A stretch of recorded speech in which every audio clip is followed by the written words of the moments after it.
Array का use data collection को store करने के लिए किया जाता है जिसका fixed size and same data type होता है।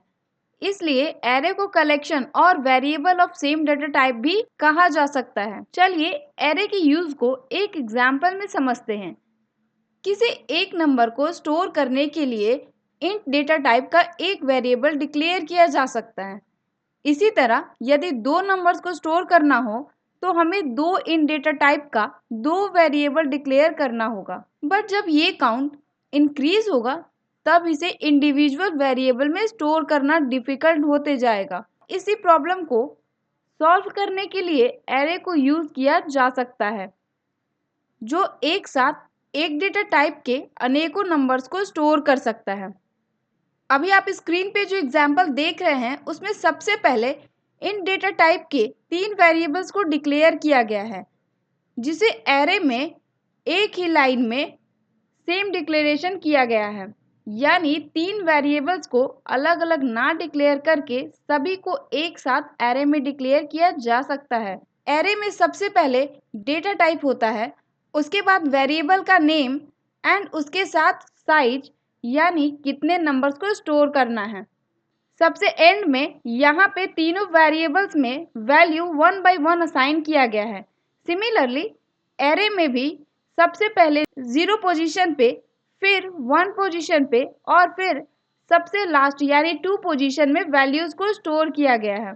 तो आप देख सकते हैं कि जिस तरह रेगुलर वेरिएबल में वैल्यूज असाइन किया जाता है ठीक उसी तरह एरे में भी वैल्यू असाइन किया जा सकता है, लेकिन उसके पोजीशन यानी इंडेक्स नंबर यूज करते हुए।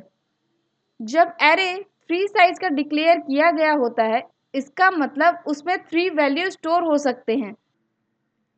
तो आप देख सकते हैं कि जिस तरह रेगुलर वेरिएबल में वैल्यूज असाइन किया जाता है ठीक उसी तरह एरे में भी वैल्यूज असाइन किया जा सकता है, लेकिन उसके पोजीशन यानी इंडेक्स नंबर यूज करते हुए। जब एरे 3 साइज का डिक्लेयर किया गया होता है इसका मतलब 3 वैल्यू स्टोर हो सकते हैं। सबसे पहले 0 से स्टार्ट होता है।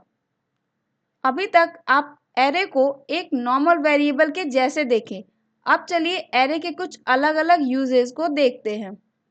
एरे के वैल्यूज को उसी समय असाइन किया जा सकता है जब उसे डिक्लेयर किया जाता है।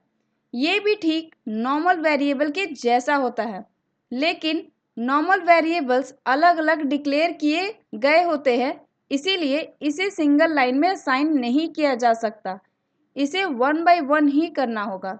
अभी आप स्क्रीन पे देख सकते हैं इंट x वेरिएबल में 20 असाइन किया जा रहा है एंड इस एरे में जिसका टाइप इंट है उसमें एक ही लाइन में तीनों वैल्यूज को असाइन किया गया है।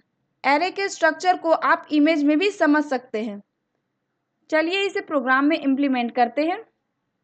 इस प्रोग्राम में हम लोग सिंगल लाइन में इंट एज एरे को डिक्लेयर एंड असाइन किए हैं। उसके वैल्यूज को 1 बाय 1 इंडेक्स नंबर का यूज करके डिस्प्ले कर रहे हैं। क्योंकि एरे का साइज 3 है इसीलिए ये केवल 3 वैल्यूज को ही स्टोर एंड डिस्प्ले कर सकता है। इसीलिए जब इस प्रोग्राम को रन करेंगे तब एज 3 का वैल्यू 0 होगा क्योंकि ये इंडेक्स अवेलेबल नहीं है एंड इंट का डिफॉल्ट वैल्यू एरे में 0 होता है। चलिए इसे रन करते हैं और आप आउटपुट देख सकते हैं सभी वैल्यूज प्रिंट हो गया है जिसमें फोर्थ वैल्यू 0 है। इस प्रोग्राम में सभी नंबर्स को 1 बाय 1 प्रिंट किए जिसे फॉर लूप से सिंप्लीफाई किया जा सकता है। चलिए एक प्रोग्राम में इसे समझते हैं। इस प्रोग्राम में सैलरीज फ्लोट डेटा टाइप है तो इसमें डेसिमल वैल्यू स्टोर किया जा सकता है। एरे का साइज 5 है इसीलिए फॉर लूप को 0 से स्टार्ट किया जा रहा है एंड 5 से कम तक रन किया जा रहा है जो कि टोटल 5 हुआ। फॉर लूप में एक प्रिंटफ है जो सैलरीज के हर एक वैल्यू को डेसिमल के 2 प्लेसेस तक प्रिंट करेगा।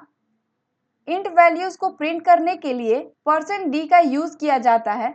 इसी तरह फ्लोट को प्रिंट करने के लिए %f का यूज किया जाता है। साथ ही % एंड f के बीच डेसिमल प्लेसेस स्पेसिफाई कर सकते हैं। यदि ये स्पेसिफाइड नहीं करेंगे तो फ्लोट डेसिमल के बाद एक्स्ट्रा पैडिंग को 0 से फिल कर देगा, जो कि फ्लोट का डिफ़ॉल्ट नेचर होता है।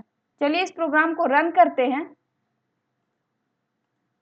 और आप आउटपुट स्क्रीन पे देख सकते हैं। सो आई होप आप ये समझ गए होंगे कि एरे के वैल्यूज को 1 बाय 1 या फिर फॉर लूप से प्रिंट किया जा सकता है। अभी तक हम लोग int and float data type को एरे में देखें। ठीक उसी तरह से सभी डेटा टाइप्स को एरे में यूज किया जा सकता है, लेकिन कैर डेटा टाइप को थोड़ा डिफरेंट तरह से प्रोसेस करना होता है, जिसे नेक्स्ट चैप्टर में स्टडी करेंगे।